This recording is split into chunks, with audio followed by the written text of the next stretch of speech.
So, Vine, tell me, what's the blueprint of mentoring?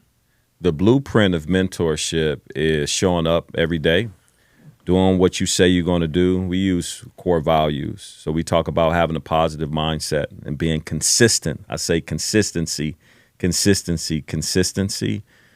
Demonstrating unconditional love. I think it's really important for us to have a place when people fail or fall that they can come back to and know that they're going to get the unconditional love. And then we anchor it with service. Service is really important. The ability to have something and to give it out to somebody else. That servant leadership is what we always talk about. And that positive mindset, like anchoring us throughout all of those elements. So let's go back a little bit to. Yeah, please go back. Go back, man. Let's go back a little bit to when we first met. Okay, you was at Pulaski High School in Milwaukee. Yep. You was living with a friend's mom. Yep. And I was having a conversation with Brian Jackson and about 3 or 4 other people in there. Yeah. And I just blurted out, I don't even know why I said it, that if anybody knew somebody that was trying to get in the program, bring them down.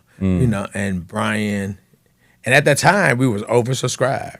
We had more students than we ever had on the. But I felt like somebody in the conversation, it just came up. Yeah. It just came up out the gut. And Brian brought you down, and we met. Tell me, about what was. Share with the audience what was going on in your life at that time. Man, to go back, it was so much going on. We looking at the 90s to give everybody some perspective. Growing up, born and raised on the south side of Chicago, lived in the Otter B. Wells housing projects. Mid-'80s, my mom got hooked on drugs, and she struggled all throughout her life. She had me when she was 15. In 1994, she passed away tragically. I was 14. My mom was only 29. And during this same time, gentrification was happening in Bronzeville. So they started to tear down the projects. And I remember seeing as a boy growing up there, one building being, demolitioned and then another one and another one and another one. So my father took me downtown and he got legal custody of me because of my mom's drug addiction. And we moved out east on Merrill. So I transferred from Dulo, our family school, to another school called O'Keefe. And both of these schools are still going to this day, right, in Chicago. And we needed a more of a permanent place. So eventually, my father actually moved to California. And the plan was for me to move from Chicago to California once he got stabilized, and that never happened. In the interim, they sent me out to Milwaukee, Wisconsin, when my aunt moved from the Otter B's, and they moved out to Milwaukee, Wisconsin. That was supposed to be a temporary holding place. And so that summer, of course, after I graduated, my mom passed away, and it was time for me to go to high school. And I met Brian Jackson. And Brian Jackson, in a lot of ways, was like an angel because he was the one person in school that lifted up beyond high school what we need to be thinking about. And I was just living in the moment, right? Absolutely. And just trying to process who I was, and I didn't have that identity. And so when Brian Jackson told me about this opportunity with Upward Bound, it was a few nudges. But then I think when you had met with this particular group in that room that day, and I don't know if Regis Chesser was a part of that room. Jeff Jones. Couple of them, yep. Yeah. And so he came with more of an urgency, like, you got to get this done, like, right now. And that's when I filled out the application and, of course, end up meeting you for the interview. And I remember the interview, talking to you, and I knew within my gut, I knew that within myself that you needed the program and the program needed you. And So, everything else after that, going the second mile, trying to figure out, hey, where this application at? Yeah. Going and finding and going out to the house to get the application and Yeah. get it signed and figuring out, okay, this situation is non-traditional. How do we make this happen? How do Yeah. we get everything that need to be done? And just going with the flow, because I knew that you was the poster child for Trio. You was what Trio was made for, Wow. helping students and supporting students that needed the support. Yes. And I think that that's huge. So, you're in the program, the summer program is going on, you staying on campus, and then everything else. What else do you remember about that year? That year of your senior year, your senior year now, you at Pulaski. What things do you remember? I remember a transformation happening. It was like all these different touch points, because really I wanted a good life. Mm-hmm. I didn't want to gang bang, sell drugs, live in the streets, rob people, manipulate people. I saw all that all my life.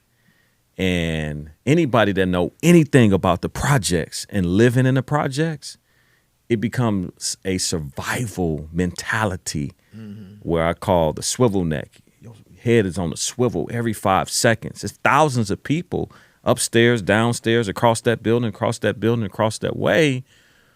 And I was really tired at a young age in my spirit and wanted something so much more and so different. So what I remember is the consistency that you expressed, that you displayed, and the structure and the support, and just having like a freedom to be a kid, a freedom to not have all of the responsibilities of having to worry about if I was going to make it to live another day, because I was still processing my mom passing, my father in and out of the prison systems, and living with a family friend, right? That's a lot for a kid. Yes, And I don't think people really fully understand what I was holding. And so, man, it changed my life. It changed my life. That's huge. My mom died when I was 10. My father left my mother when she was 7 months pregnant with me. So dealing with that rejection, dealing with that abandonment, dealing with that abuse, I think sometimes people don't quite understand what it does to somebody's heart. That's why God said that, the brokenhearted, that he'll bind up the brokenhearted. So in the midst of all that, it's a soft place in my heart when anybody's going through tough times and troubles, and then the similarities. My father was 7 blocks down the street with a new family living up, and we were 7 blocks down in the projects. Yeah. I remember when you used to talk about coming back to Chicago and That's always crazy. talking about the Ida B. Wells projects in Chicago. You were in Milwaukee for a season, almost like Jesus had to go to Egypt for a season, or he had to go through Jerusalem. He had to go through Samaria. He said, I needs to go through Samaria. We might not have understood it in the time how you got to Milwaukee. And even though you always had it in your heart to come back to Chicago and do something about it and help to be a part of the solution, that's pretty cool to see that, but, so thinking about, so when I think about that time, I think about just being able to do whatever we need to do to be a support. And I think that sometimes as mentors, right, or people that's gonna make a huge impact on somebody's life, you gotta earn the right to speak in somebody's life. That's right. You gotta, especially when you come with people that may have backgrounds, or people may not have been as faithful Absolutely. or committed or Absolutely. rejected you or whatever, that if they say something, they may not follow up. So sometimes you got to earn the right to be able to speak in somebody's life. I thought that, so consistency I thought was important, key. But I also, I remember back in the day, I started trying to figure out what gifts and talents and abilities do you have? What things, right? You was independent.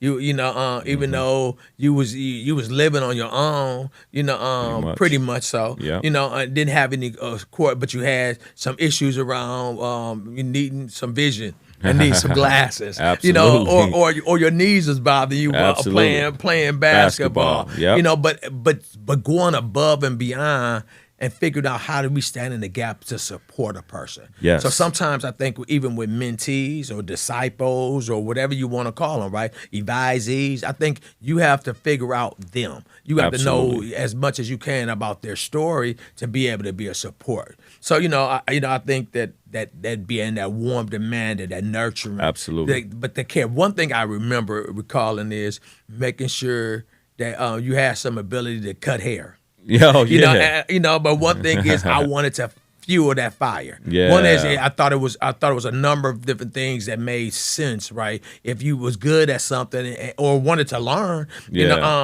it also can make you some money and it can keep your hair cut, right? Absolutely. Making sure you had the clippers, making sure you had the whole setup, Absolutely. whatever the thing go around your neck and all that kind of stuff, the cape and everything else. Yep. Just because, hey, you got to be creative in landing the lanes that you see in somebody else. I would love to know, as an empath, because that's what you are, and that showed me that you were able to step in my shoes because you had your own story and your own experiences, right? How do you use that lens today as you see these students that come across your office or you see in similar situations as yourself?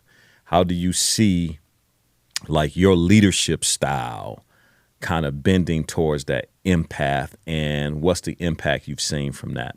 Well, one thing is I really try to push the narrative, the story. I believe that you have power in your story, and you need to use your story, your testimony, to help other people even deal with theirs. I believe that we've been given time, treasures, talent, and our testimony. Those 4 T's. I know a lot of people used to say 3 T's, but I throw that testimony in there. And I think that's what when you make it and when we make it, we have a responsibility to give that all back. But I think it's power in the spoken word. I think it's power in putting words to that testimony, because there's other people that need to realize that regardless of your background, regardless of what's going on in your life, there's still a plan, a purpose for your life, and there's still destiny in here. And when you go through what you got to go through, he'll take you to some other place, but you got to go through it to get to it. So right now, you could get to Chicago because you went through Milwaukee. There you go. And through Talent Search. Through Upper Bound Math Science or SAM at that time, and through the pain and through the hardship. You went through it, now you can get to it. That story is so powerful. The other piece is, I think we didn't really get a chance to dive into it. One of the things that I remember is being introduced in my faith. And that faith journey actually gave me an impetus to want to grow and learn about a deeper place of my spirituality that I was able to tap into to help heal me from the traumatic experiences that I had. And how has your faith anchored you, and how do you extend that faith, especially in public places, right, where we're not supposed to use the Bible? What role has that played in your life and currently?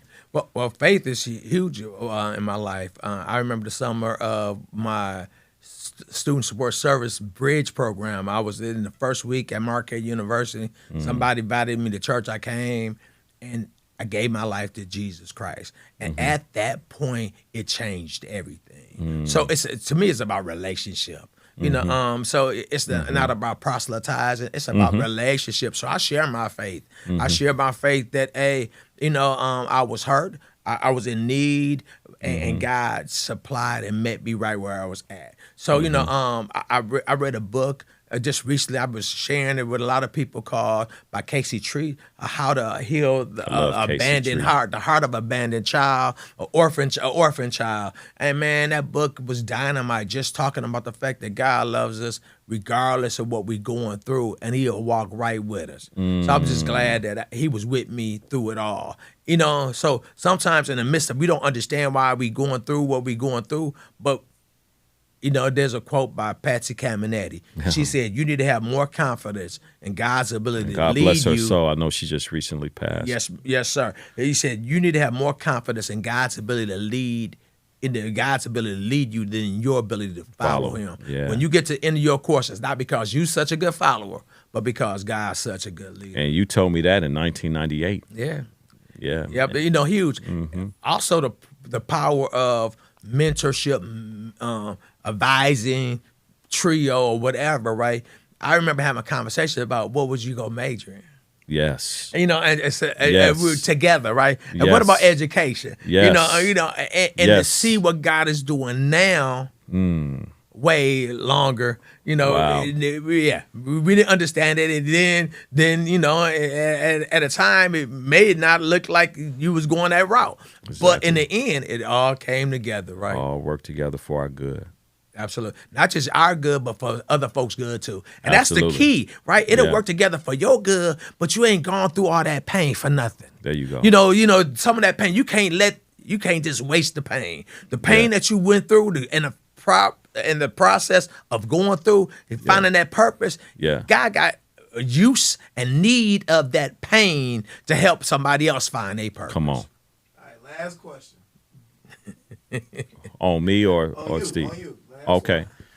So obviously we're doing some intentional work around what we call collective impact and population level change, where systems actually change as a result of us supporting specifically boys and young men of color. It's an initiative that President Obama created.